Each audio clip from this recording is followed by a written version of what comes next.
C'est entre les chants des cigales et les odeurs provençales, en plein cœur des monts de Vaucluse, que se trouve l'abbaye Notre-Dame de Sénanque.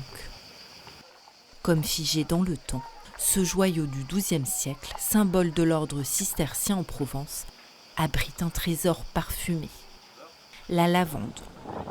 Si le site reçoit des centaines de milliers de touristes chaque année, ce monastère, caché au creux du vallon de la Sénancole, est toujours habité par des moines cisterciens qui y vivent selon la règle de Saint Benoît.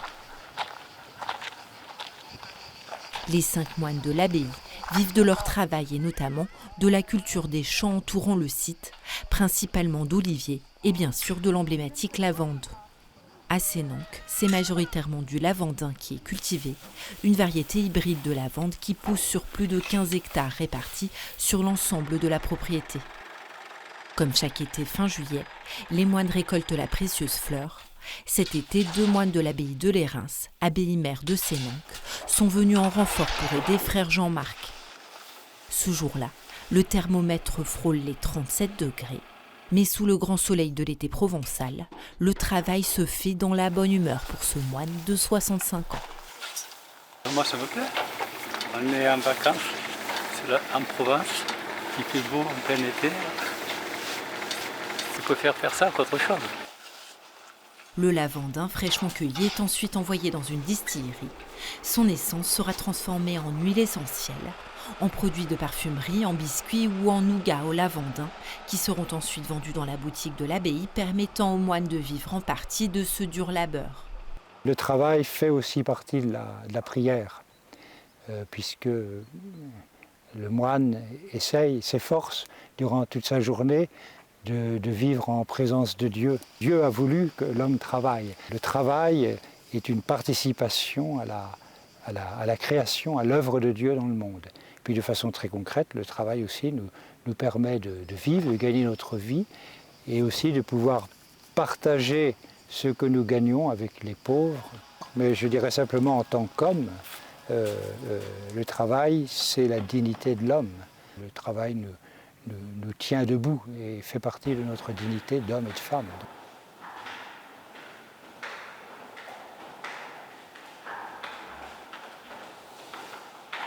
Suivant la règle de Saint Benoît, la communauté partage harmonieusement sa vie entre travail, prière et lectio divina. Comme dans tous les monastères, notre vie est structurée par la prière communautaire, l'office divin. Nous nous retrouvons 7 fois par jour ensemble pour louer Dieu, pour chanter les psaumes, pour écouter la parole de Dieu. Et puis nous accueillons à cette liturgie les retraitants, les personnes qui viennent dans notre hôtellerie, et puis aussi tous les visiteurs qui sont nombreux en cette période d'été et qui désirent se joindre à notre prière.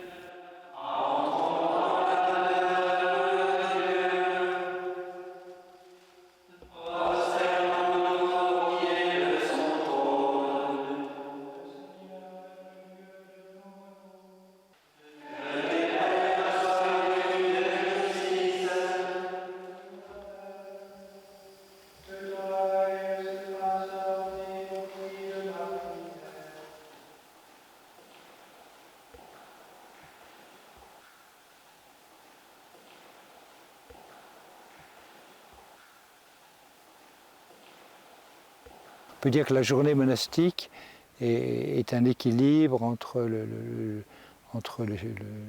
la vie silencieuse et la vie de travail et la vie ensemble. Vous voyez, comme dans toute vie humaine, il faut qu'il y ait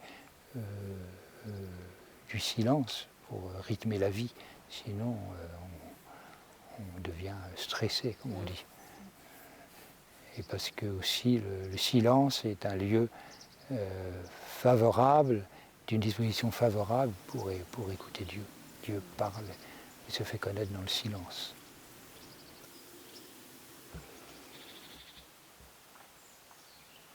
Rattaché à l'ordre de Cîteaux, expulsé plusieurs fois puis de retour dans l'abbaye au cours de l'histoire, les moines cisterciens sont revenus à Sénanque en 1988. 4 de ces moines sont là depuis cette date. Nous ne sommes pas des ermites, donc ensemble, nous marchons ensemble vers Dieu et nous soutenons les uns les autres dans cette marche vers Dieu avec tout ce qui implique la vie en commun, aussi avec des tensions parfois, des difficultés, mais ça fait partie du chemin chrétien où chacun est appelé à se convertir pour marcher avec son frère. Ici, chaque moine a sa charge de travail dédiée.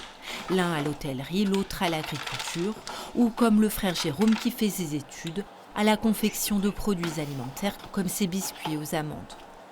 Cadet de l'abbaye, il est le dernier arrivé il y a 7 ans.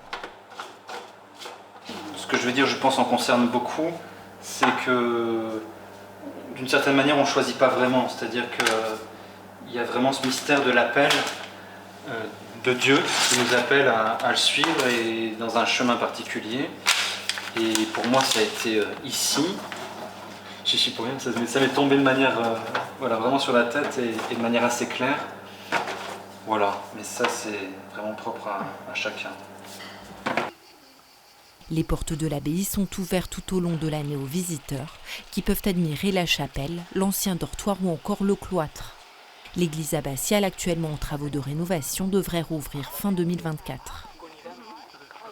Chef-d'œuvre de l'art roman, l'abbaye de Sénanque rayonne par sa beauté et par ses prières. Un lieu d'évangélisation des nombreux touristes de passage, près de 400 000 par an. Pour accueillir les visiteurs, les moines ont missionné des bénévoles. Chaque été, environ 7 équipes de 4 laïcs se relaient. En fait, on est le lien entre les moines de Notre-Dame, de l'abbaye Notre-Dame de Sénanque et finalement le public qui vient ici. Les moines travaillent et on est là, on sent qu'il y a un vrai besoin d'accueil de la part du public. Et je suis étonné de voir à quel point le public est heureux d'être accueilli par des représentants, par des liens, des moines, et de savoir aussi qu'il y a des moines qui sont ici. Parce que c'est vrai que le lieu est tellement beau, on oublie quelquefois qu'il y a des moines qui prient et qui travaillent au nom de Jésus. En fait, c'est aussi un lien entre la vie consacrée et la vie laïque, comme nous, comme moi. Et ça fait partie un peu du rôle de baptiser, de chaque baptisé, d'être au service des autres.